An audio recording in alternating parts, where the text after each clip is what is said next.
Well, let's bring in my political panel for today. Independent MP for Wentworth, Allegra Spenter, Shadow Assistant Minister for Government Waste, James Stephens. Hello, welcome to both of you.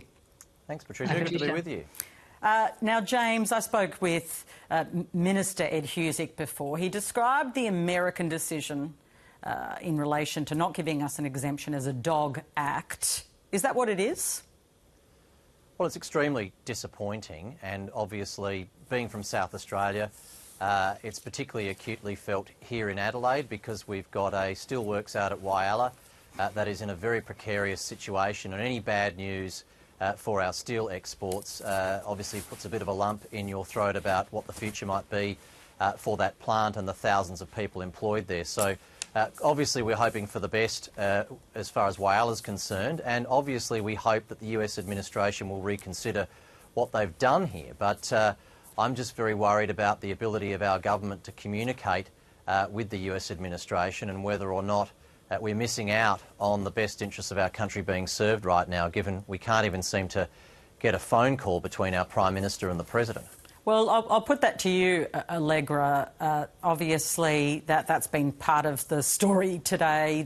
The US President wanted to go ahead with blanket tariffs. I spoke with Kim Beazley a moment ago and he said that, you know, of course he didn't want to have a call because he doesn't want to change his mind. Do you accept that? Look, I think it is really disappointing that the US has made this decision, that Trump has made this decision, and I don't think this is the treatment of should be the treatment of a country like Australia, where we've got a good relationship or have had over a long period of time. You know, I think our focus should be on keeping on trying to have those discussions ongoing, see if we can reverse that decision, but also more broadly, I think focus on firstly how do we assert Australia's interests in relation to Donald Trump and the US administration, and also get our own industries more competitive, which is about doing things like passing EPBC laws that are better for business and for the environment, and IR laws as well that work better for business. So, in terms of that conversation, I'm really disappointed that this is where the US has landed, that there hasn't been a conversation more recently between the Prime Minister and Trump, and I think the focus has to be on continuing to assert Australia's position and the strength that Australia brings to this relationship and the value. James, your leader, the opposition leader Peter Dutton, today said that he could get a deal with Donald Trump. No one has got a deal on this. What makes your side of politics so confident that you'd be different than everyone else in the whole world? Well, Patricia, we've done it before, of course, under the Turnbull administration. And in fact, I remember being with Malcolm Turnbull. He was in Adelaide on the South Australian election trail in 2018. His phone was glued to his ear talking to Joe Hockey, who had excellent relationships with the Trump administration senior officials. And back then, I think it was those relationships, the work that our ambassador had done to build and connect with the key people that have influence that meant we could get the deal that we got, and that doesn't seem to be the case anymore, which is extremely regrettable. And I don't know, what Kevin Rudd has been able to do to progress making our case, but today's announcement is that whatever he's done has been unsuccessful. So we've done it before, and I'm very confident that we can do it again. OK, I have to challenge you on that on the basis of actually the very man you've quoted, Malcolm Turnbull, says that he's made it clear he doesn't think it's the same this time round and that it would be as easy this time round. I mean, isn't he the most reliable person, given he pulled it off last time and doesn't think it'll be the same this time? And clearly it wasn't. I don't think Donald Trump has changed a lot at all since the first time he was president. He might be, have a little bit more experience the second time round and some different people around him. But he's a deal maker, always has been, still is, very, very proud of it. And deals with him tend to involve, firstly, that direct interaction with him and the senior people that advise him and that he listens to. And also, having a case and an argument and presenting to him with a reason why it's good for him. Now, we're not even getting these conversations occurring whatsoever. I think that's beyond question the problem here. That's an interesting point. Allegra Spenter, I want to bring you in on that question of, is this the same Trump? There are lots of changes, at least, to the sort of ferocity of this administration and its kind of organisation, if you like. Do you think they're just the same? Look, I think it seems to be quite a different administration than the first time round. There may be some parallels, and I agree that Trump is a deal maker. But in terms of the aggression with which they have executed and the speed at which they have executed the agenda of Trump is, I think, has taken the whole world, I think, by surprise, and has been quite at a different level to last time. And I think, really, that you can say that in relation to tariffs, but you can say that in relation to Ukraine, and you can say that in relation to Elon Musk and Doge and firing, and stopping US aid, all these different things. It's just, this is a different scale of administration. I feel like this is quite a different administration than it was last time.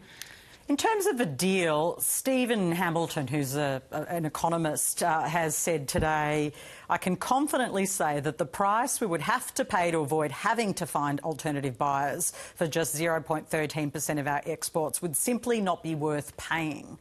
James, I mean, would it be worth paying in terms of offsetting the loss there? Look, I think the real concern is whether or not this is the beginning of a whole range of other export industries that are important to us having similar sorts of treatment put upon them. And to be fair to the Trump administration, they're talking up many more broader, wider tariffs into the future, and we could get caught up, as we have over the decades, I might add, in some of these trade wars where we've done nothing wrong between the US and Europe, for example, in the agricultural space. That was very common through the 80s and 90s, and so we could see a lot of other products, not just steel and aluminium, affected, which is why it's so important to make a clear, firm stand and work as hard as we can to make it clear that it's not about the product, it's about the relationship between Australia and the United States. We have a free trade agreement. They have a trade surplus with Australia. We've got a long history in the national security space of being very strong, close, loyal allies. We don't want to be fighting with each other over things like tariffs. We can't let it start with steel and aluminium and move into, say, wine, red meat, a whole range of other important products and have this turn into a trade war when Australia is a trading nation. It's vitally important to us that we have and defend and support free trade around the world. Allegra, go ahead. Sorry, go on. No, you go ahead. I was just going to jump in on that and just say, look, I think from an economic point of view, the greater risk to Australia is not our trade with the US. Our greater risk is that we are, as you describe, an open trading nation. And frankly, we trade much more with China and with other countries in our region. And the more that they are battered by trade tariffs with the US, which we have very little or almost no control over, that is what is going to hurt us. And so that is why I think our investment should be on building those multilateral relationships in Asia, but also with Europe, strengthening those relationships. And then secondly, building our competitiveness. And I think that's really the point that we all need to be focused on right now. Australia's got a productivity slump. We are going to enter a more difficult time in terms of competitiveness around the world as people slap different types of tariffs and, retaliation all over the shop. What we need to do is control our own ability for our businesses to respond and our businesses to be effective here. Very short answer on this. In fact, just a couple of sentences. Starting with you, Allegra Spender. Are you entirely comfortable with us being in this AUKUS deal, given the way that we've seen the US behave here? Yeah. Look, our security relationship with the US goes longer than the time of any one presidency. So I think that, and these ties are deep. But I think we should make sure that we have scrutiny over AUKUS to make sure that we are making those milestones. And I think assess very much our defence expenditure more broadly to make sure that we are able to look after ourselves as well as have those relationships with America and others. I'll give you that question as well, James. Well, Patricia, I'm 100% supportive of us pursuing every aspect of the AUKUS opportunity. I'm from Adelaide. We'll be making the submarines here. That capability will be transformative for the Royal Australian Navy and our nation's ability to defend ourselves and our interests into the future. Thank you to both of you. Let's meet again and have another chat. Thanks. Thanks so much. Thanks, Patricia. Thanks, Allegra.